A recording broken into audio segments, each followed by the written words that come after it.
How many more generations have to go through this? My mum was racially abused at work. I was racially abused at work. So when I have kids, what I've not even had yet, are they going to be racially abused at work as well? When is this going to stop?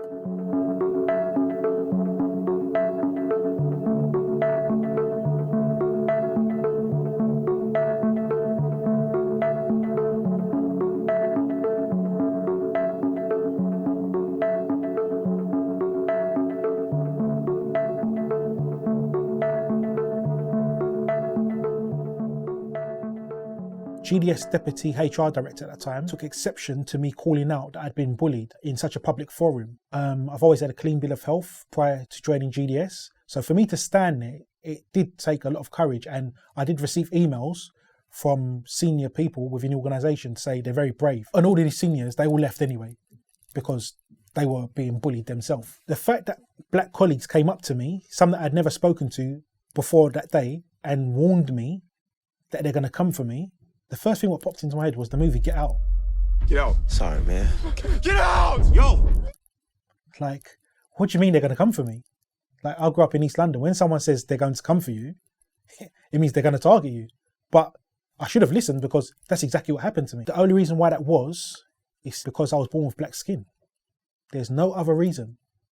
This is a common tactic within the Cabinet Office where people that are racist and people that are bullies are simply plucked out of one organisation and placed into another organisation so they can continue their reign of terror unpunished. That's where a lot of my depression started kicking in, and anxiety. I would walk into work, I would constantly be on edge.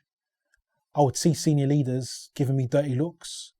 I would have colleagues telling me that their team leaders have told them I'm a troublemaker, which is totally untrue. I have a clean HR file. It made me feel very nervous. It made me doubt my self-worth. I'm a fairly confident person. I've always been confident in life, but it's the first time I've ever had my confidence really dented. Yeah, it wasn't a nice feeling at all. I had alerted a number of senior figures within the Cabinet Office and wider civil service. The entire ordeal has been emotionally draining. Absolutely exhausted. There was times I was getting very little sleep. I was not seeing my friends. I was becoming a recluse basically. My health was deteriorating. I was eating junk food. Normally I don't really eat junk food.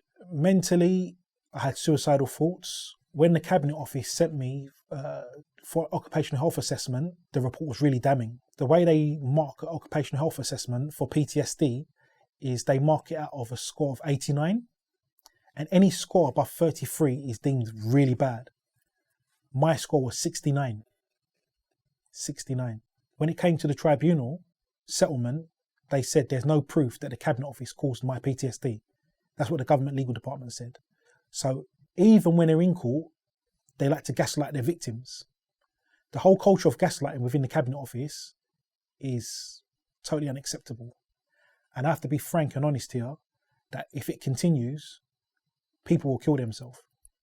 It's that serious. But the department are so weak in the handling of racism because it's never going to affect their children, is it? They're going to be privately educated.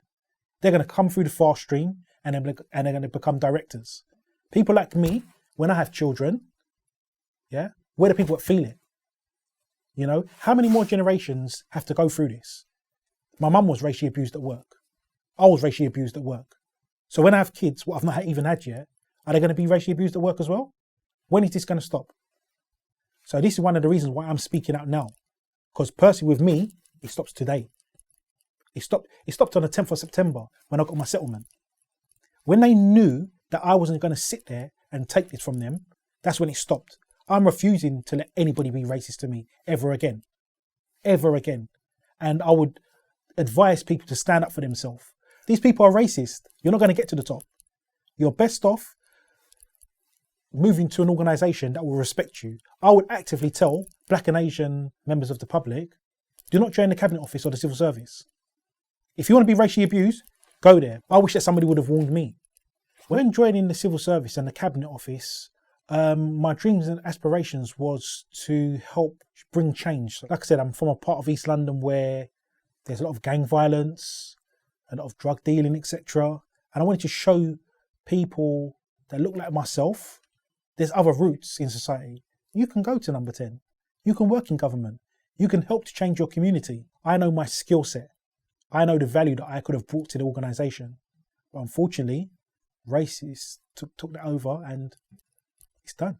So essentially, my career in the civil service could have been until the day that I retired. It's now over. These people are racist.